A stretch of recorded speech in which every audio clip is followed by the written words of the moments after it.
Queridos irmãos e irmãs, ouvimos mais esse trecho hoje do livro do profeta Amós.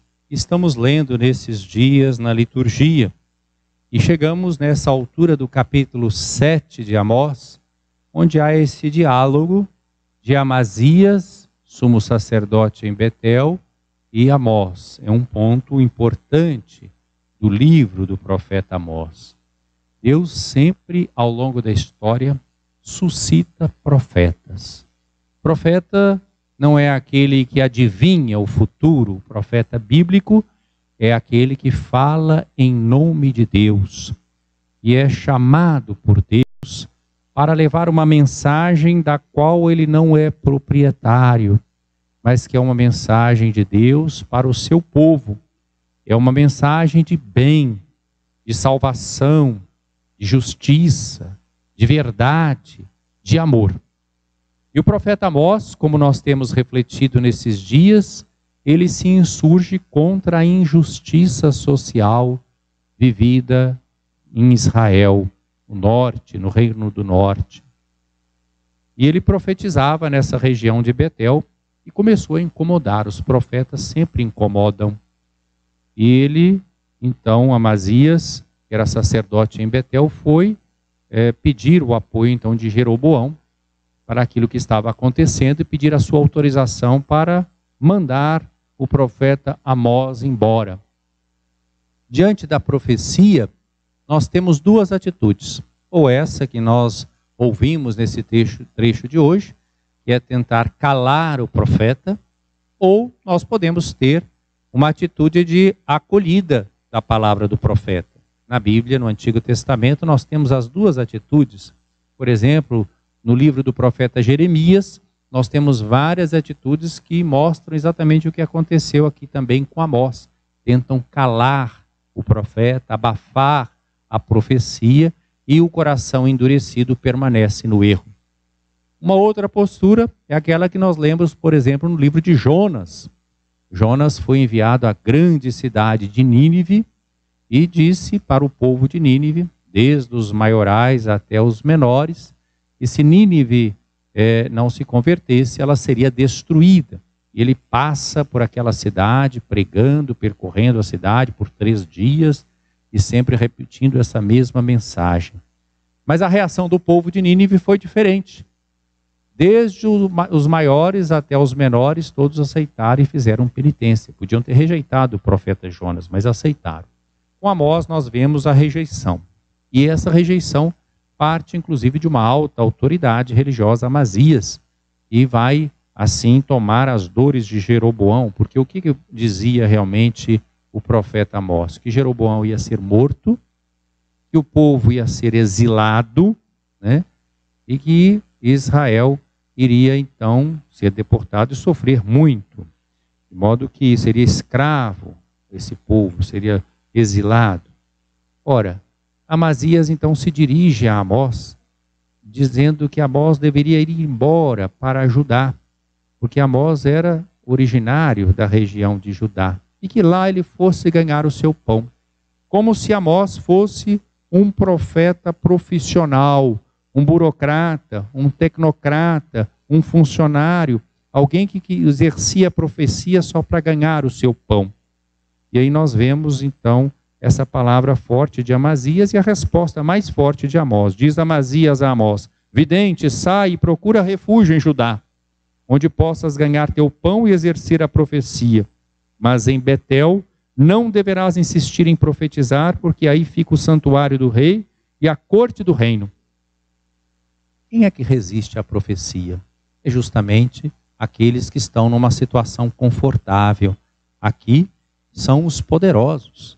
É o rei e aqueles que estão, por cima. E eles querem rejeitar. Por isso, acham que como é um povo escolhido por Deus, nada de mal vai acontecer com esse povo.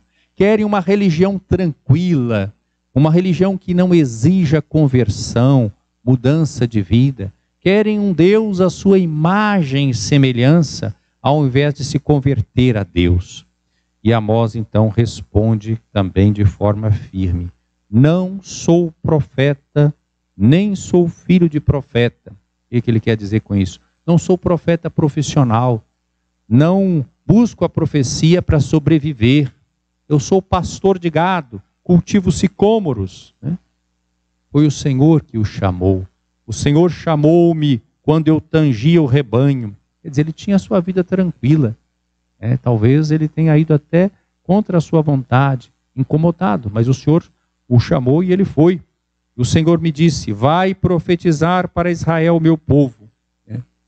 E aí então ele diz a Amazias, tu dizes, não profetizes contra Israel e não insinues palavras contra a casa de Isaque. Pois bem, diz o Senhor, tua mulher se prostituirá na cidade, teus filhos e teus filhos morrerão pela espada, teus filhos e filhas, tuas terras serão tomadas e loteadas, tu mesmo morrerás em terra poluída, e Israel será levado em cativeiro para longe de seu país.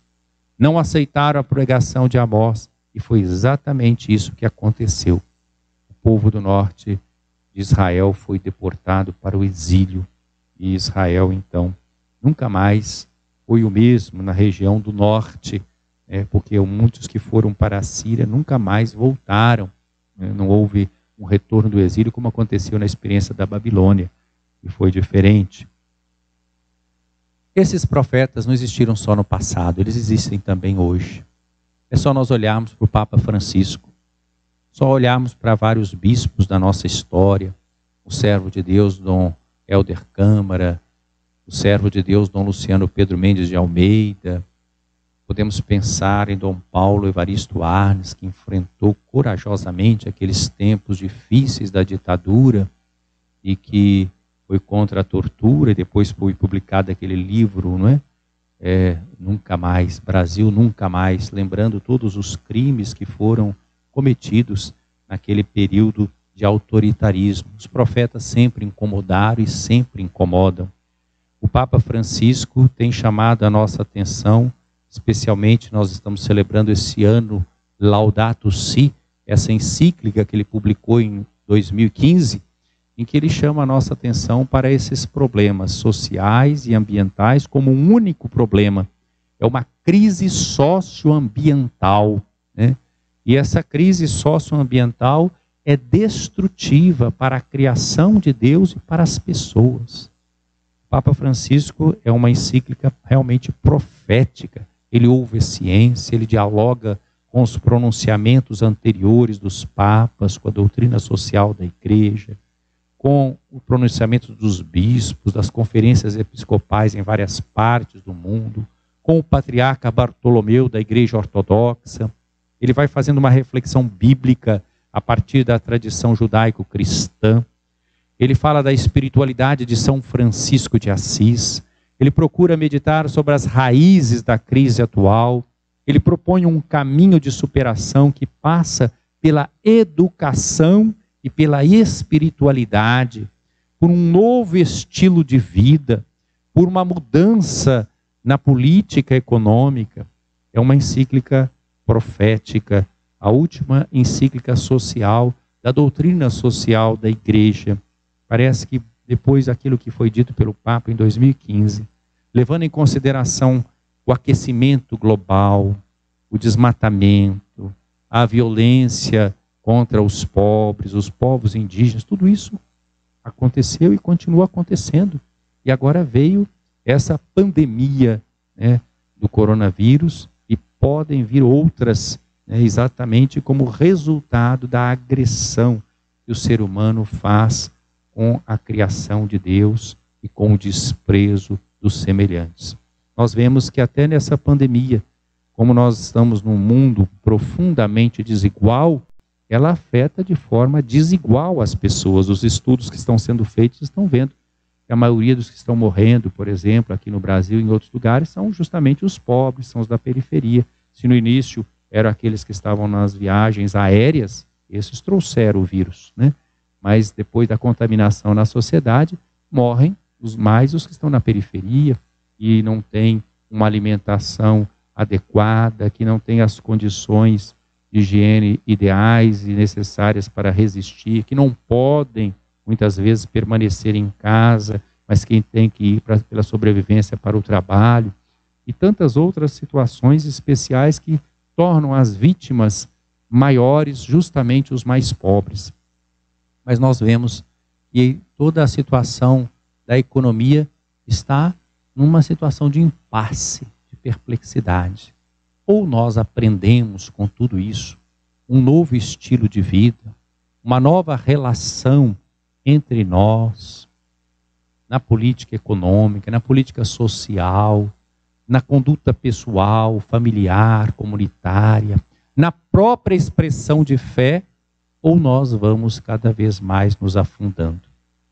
Amós foi duro e aquilo que ele disse aconteceu.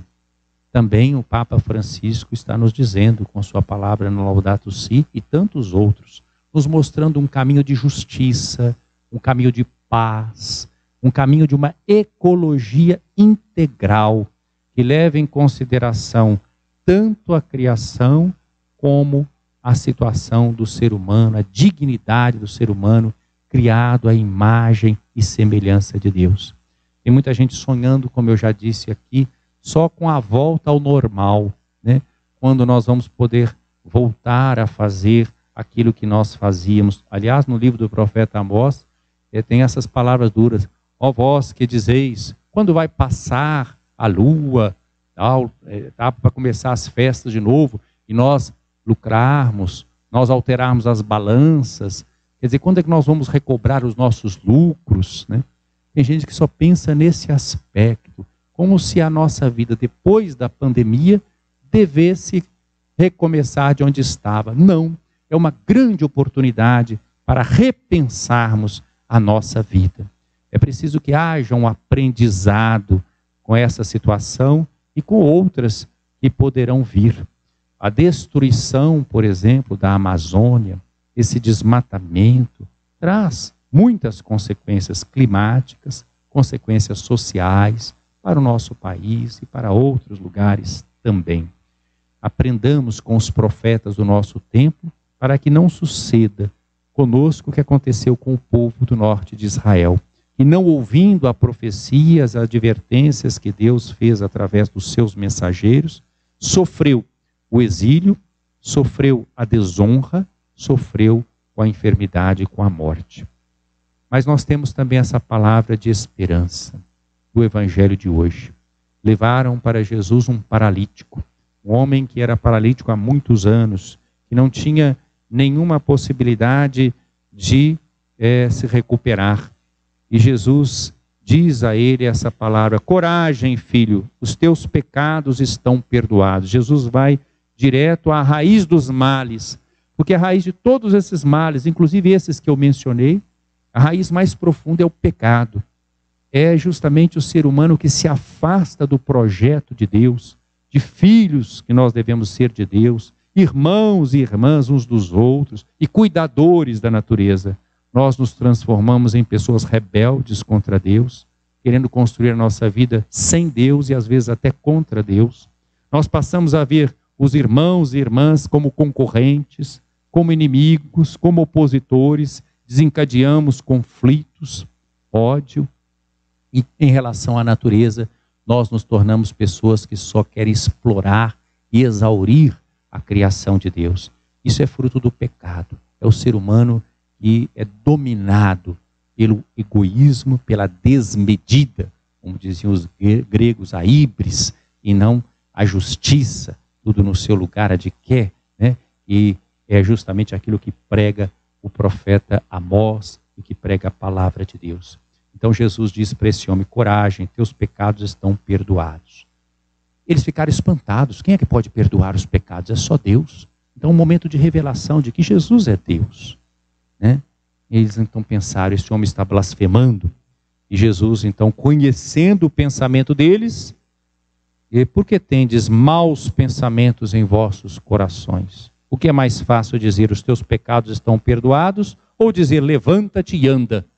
Já que eles precisavam ver alguma coisa, né? Então esse homem se levanta e anda, porque Jesus diz: para que saibais que o Filho do Homem, ele faz questão de se intitular assim, aquele que está neste mundo, tem na terra poder de perdoar os pecados. Disse ao paralítico: levanta-te, pega a tua cama e vai para a tua casa. Só Deus pode nos salvar.